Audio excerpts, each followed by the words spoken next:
Bienvenue dans cette nouvelle édition du QG News. Voici les titres de l'actualité. Au Cameroun, du porte-à-porte pour appeler au vote en faveur du candidat et président Paul Biya. Le Rassemblement démocratique du peuple camerounais part à la conquête des électeurs dans les rues et les commerces. En Côte d'Ivoire, 88 listes de candidatures s'affrontent pour les régionales et 684 pour les municipales. Les candidats aux élections municipales et régionales ont jusqu'au 11 octobre pour convaincre. Et puis au Togo, le recensement électoral a débuté pour les élections du 20 décembre. Dans la zone 1, il prend fin le 8 octobre et dans la zone 2, il se déroulera du 17 au 27 octobre 2018. Au Cameroun, le Rassemblement démocratique du peuple camerounais intensifie les opérations de proximité sur le terrain. Objectif, appeler les potentiels électeurs à porter leur choix sur le président sortant, Paul Biya, lors du scrutin prochain du 7 octobre 2018. Les précisions de Nathalie Mo. À Boumiébel, dans le Nyong-Ekele, région du centre, le député Calvin Libok a rassemblé les populations de la section nord-ouest Angok-Mapoubi pour soutenir le candidat du RDPC, Paul Biya. Les militants promettent d'accorder leur soutien au parti au pouvoir pour la présidentielle. Le représentant du chef de l'État, Paul Biya, a assuré d'une victoire acquise pour le RDPC dans le Nyong-Ekele. Je voudrais dire à vos militants RDPC du Nyong-Ekele Nord-Ouest, que ce soit dans l'arrondissement de Ngok-Mapoubi ou dans tous les autres, soyez sages. Le 7 octobre prochain se tient l'élection présidentielle. Et je peux vous rassurer qu'au soir de ce 7 octobre, avec votre soutien, notre candidat sortira vainqueur. Les chefs traditionnels de la localité se sont joints à la campagne électorale en faveur du RDPC. Selon eux, le candidat Paul Biya est considéré comme un membre à part entière de cette aire géographique. Raison pour laquelle ils appellent toute la communauté à s'aligner derrière le candidat par eux désigné. Les chefs traditionnels du Nyong-Ekele sont venus ici pour soutenir la candidature du frère Paul Biya à l'élection présidentielle qui aura lieu le 7 octobre. Dans le Nyong-Ekele, le RDPC envisage de ratisser large. Dans cette logique, les militants du parti au pouvoir ont dédié un budget de 5 millions de francs CFA à la campagne électorale dans leur localité. Le but visé étant de convaincre le maximum d'électeurs dans le département. La campagne électorale bat son plein en Côte d'Ivoire. Les candidats aux élections municipales et régionales ont jusqu'au 11 octobre pour convaincre. Si les partis politiques classiques misent sur ces élections pour asseoir davantage leur hégémonie nationale, les candidats indépendants, eux, veulent mieux maîtriser l'électorat local de leur zone. Reportage de notre correspondant Olivier Jacotan. En Côte d'Ivoire, la campagne électorale des municipales et régionales du 13 octobre 2018 qui bat son plein depuis le 28 septembre revêt des enjeux multiples pour les différents candidats. Dans le rang des candidats indépendants, asseoir la domination locale pour développer leur zone reste une ambition commune.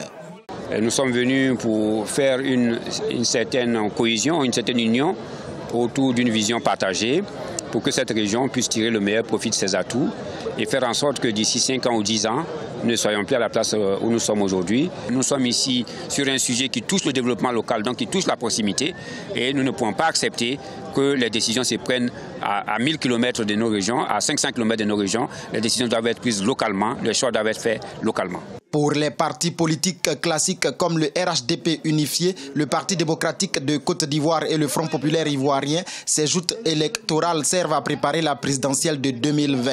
Il s'agit pour les populations du Moronou de se déterminer sur le soutien qu'elles comptent m'apporter par rapport à l'ambition nationale que je nourris et qu'elles connaissent tous, à savoir la conquête du pouvoir d'État en 2020. Donc cette élection régionale est un test. Débutée le 28 septembre, la campagne électorale s'achèvera le 11 octobre 2018. Les électeurs iront aux urnes le 13 octobre pour élire les conseillers municipaux et régionaux. Au Togo, le recensement électoral a débuté pour les élections du 20 décembre 2018. L'opération a connu quelques dysfonctionnements dus au manquement de certains kits. De son côté, l'opposition appelle au boycott de ce recensement. Les précisions d'Aimé Fakofi. Timide démarrage du recensement électoral pour les législatives du 20 décembre au Togo. Dans plusieurs bureaux de recensement, à l'exemple de celui d'Aguanivé dans la préfecture du Golfe, l'affluence n'était pas celle des grands jours. L'établissement des cartes reste effectif malgré la lenteur constatée durant l'opération. Je suis très content d'avoir encore une nouvelle carte d'électeur. Sans cette carte, personne, on ne peut pas voter. Pour la première personne, on a dû prendre des minutes, comme 25 minutes. Et pour la deuxième personne, on a pris 17 à 15 minutes comme ça. Pour la première journée, certains bureaux de recensement ont ouvert tardivement ce 1er octobre. Ici, à l'école primaire publique d'Aflaosso-Viépé, jusqu'à 13h GMT, les opérateurs de saisie attendaient encore les kits de recensement.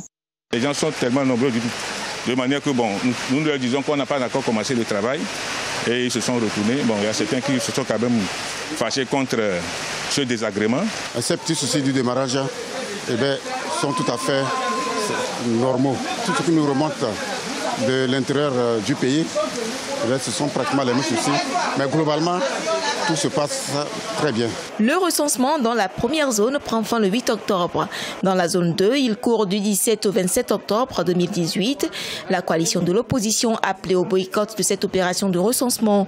Elle demande entre autres l'audit et le conditionnement des kits. Dimanche 30 septembre, elle a désigné ses représentants à la commission électorale. Leur entrée au sein de la CENI est annoncée dans les jours à venir.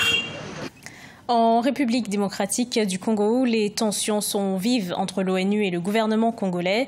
Kinshasa demande à l'ONU d'établir un plan de retrait définitif de sa mission en RDC. Ces tensions ont été ravivées par l'arrivée d'armements dans le pays.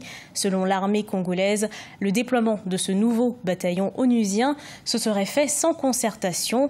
L'armée dénonce également ne pas être informée par les quantités d'armes perdues par les casques bleus au profit des groupes armés.